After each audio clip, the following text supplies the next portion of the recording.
एक दिन सुबह सुबह राजपुर नामक ग्राम में शोर हो रहा था। स्कूल जाने वाले बच्चे भी भागकर वापस आ रहे थे। लीलावती गांव की चौपाल पर बैठी थी। तभी लीलावती ने उन्हें रोका। कैसे भाग रहे हो? तुम आज फिर से स्कूल चले गए क्या? हाँ अम्मा, स्कूल में आज फिर से भूत आया है। मैं इस गांव के लोगों को समझा समझा कर थक गई कि अब स्कूल में ना जाओ, लेकिन हमारी कोई बात मानता ही नहीं। लीलावती हंसने लगती है। बच्चे वहां से भाग जाते हैं। सभी गांव वाले इस बात से बहुत ज्यादा परेशान हो गए और वो इकट्ठा होकर लीलावती के पास आए। अम्मा, हम सब गांव वाले बहुत परेशान हो चुके हैं, आप हमारी मदद कीजिए। स्कूल में भूत? हाँ अम्मा, हम सब उसके लिए ही आए हैं। इसका एक ही उपाय है कि बच्चों को स्कूल जाना बंद करा दो। अम्मा, ऐसे कैसे? हमारा गट्टू स्कूल जाने के लिए रोता है और ये हमारे बच्चों के भविष्य का सवाल है। मेरे पास इसका कुछ भी इलाज नहीं है। अम्मा, वो भूत आए दिन हमारे बच्चों को नुकसान पहुंचा रहा है और आप रहने दीजिए। हमारे बच्चे हैं, हम ही कुछ सोचते हैं। कितनी बार कहा है कि स्कूल में भेजना बंद कर दो, लेकिन किसी को समझ ही नहीं आता। कुछ समाधान निकला क्या? हमारा गट्टू स्कूल जाएगा? नहीं, अम्मा ने मना कर दिया। शायद अब हम स्कूल में रहने वाले भूत का कुछ नहीं कर सकते। मैं गांव के बारे में ये सब नहीं जानता था ना, लेकिन इस गांव ने मुझे बहुत कुछ दिया है और अब यहाँ आ गए हैं तो मैं इस गांव को भूत से मुक्ति दिलाकर रहूंगा। तुम इस सब से दूर रहो। हम कल ही सुबह शहर चलेंगे और ये जगह छोड़ देंगे। नहीं, तुम सिर्फ गट्टू की जिंदगी देख रही हो, लेकिन मैं इस गांव के हर बच्चे की जिंदगी के बारे में सोच रहा हूँ। वो दोनों बातें कर ही रहे थे कि तभी नीतू को घर में किसी की आहट सुनाई दी। उसने डर से पीछे देखा, लेकिन वहां उसे कोई नजर नहीं आया। क्या हुआ? तुम डर क्यों गई? कुछ नहीं, मुझे लगा कि जैसे मेरे पीछे कोई है। तुम बेवजह ही डर रही हो। अरे डरो मत, वो स्कूल में रहता है। ठीक है, लेकिन मुझे यहाँ रहना ठीक नहीं लग रहा है। नीतू को नींद नहीं आ रही थी। उसे वो आहट बार बार आ रही थी। अगली सुबह प्रेम ने गट्टू को स्कूल के लिए तैयार किया और उसे छोड़ने के लिए जाने लगा। तभी गांव के अन्य लोग भी आ गए। अरे प्रेम बाबू, आप गट्टू को स्कूल क्यों भेज रहे हैं? आप सब भी गट्टू को स्कूल भेजिए ना। ना बाबा ना, हम अपने बच्चों के साथ ये रिस्क नहीं ले सकते हैं। ठीक है, गट्टू अकेला स्कूल जाएगा। प्रेम, एक बार और सोच लो, क्योंकि वहां मास्टर भी आने से डरता है, तो पढ़ाएगा कौन? प्रेम बिना उत्तर दिए ही गट्टू को स्कूल छोड़ने निकल गया, लेकिन रास्ते में ही उसके साथ कुछ अजीबोगरीब चीजें होने लगी। उसको बार बार महसूस हुआ कि जैसे उसके पीछे कोई है। कोई भागता हुआ उसके साइड से गुजरा। तभी प्रेम की सामने नजर पड़ी। वहां एक डरावनी औरत जा रही थी। उसे देखकर उसके तो होश ही उड़ गए।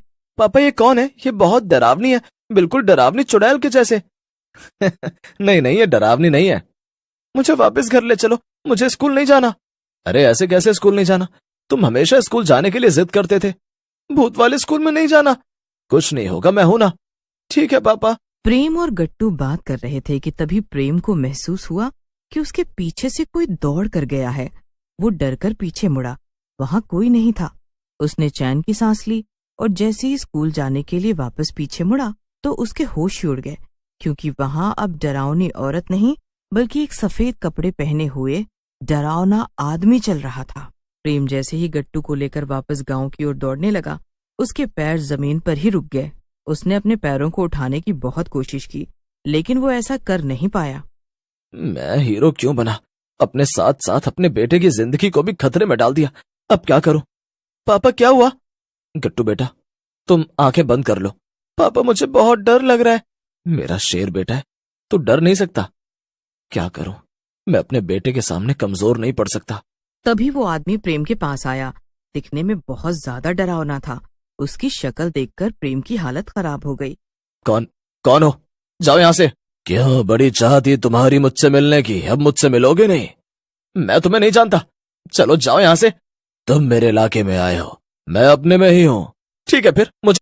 तभी प्रेम के कानों में आवाज आई। प्रेम के पीछे एक बहुत ही डरावनी चुड़ैल खड़ी थी।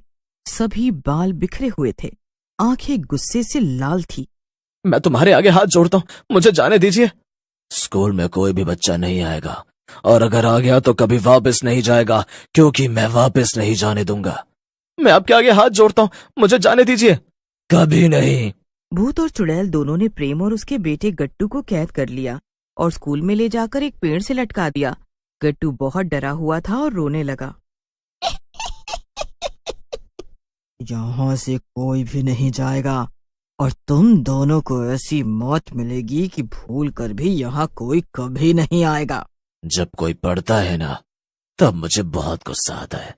मेरा खून उबलने लगता है और मेरा मन करता है कि मैं सामने वाले का खून पी जाऊं। तुम मेरा खून पी जाओ, लेकिन मेरे बेटे को जाने दो। यहाँ जो भी आता है वो हमारा हो जाता है। भूत अपने और भी ज्यादा भयंकर रूप में आ गया।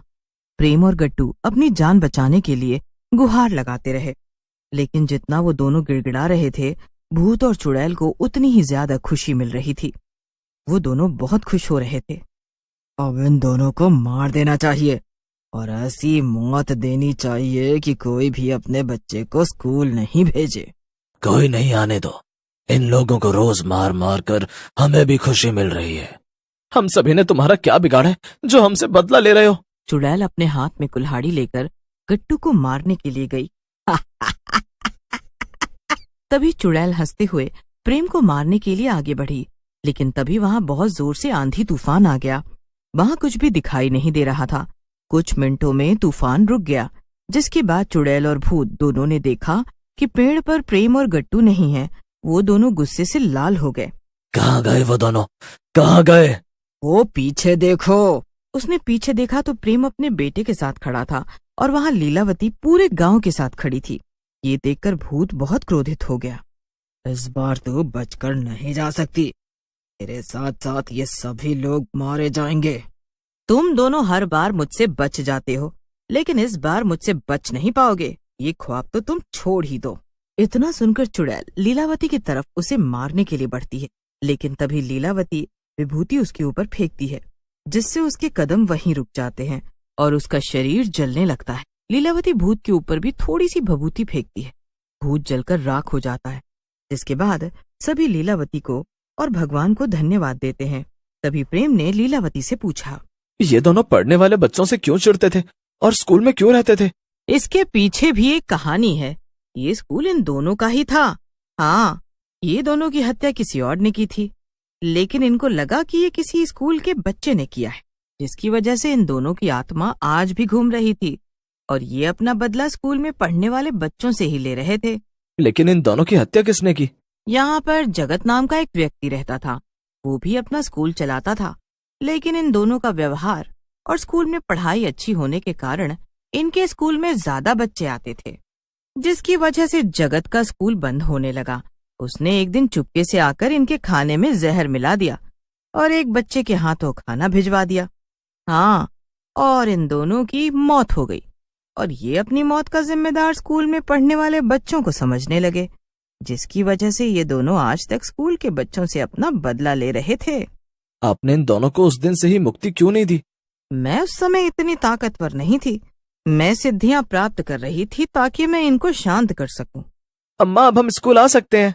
हाँ, मैं कल से ही इस स्कूल में काम शुरू करा दूंगी और सभी को निःशुल्क शिक्षा दूंगी। अब तुम्हें किसी से डरने की कोई जरूरत नहीं है।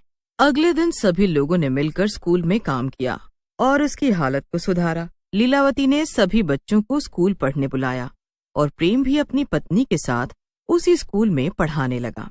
गांव के सभी बच्चों की खुशियां वापस लौट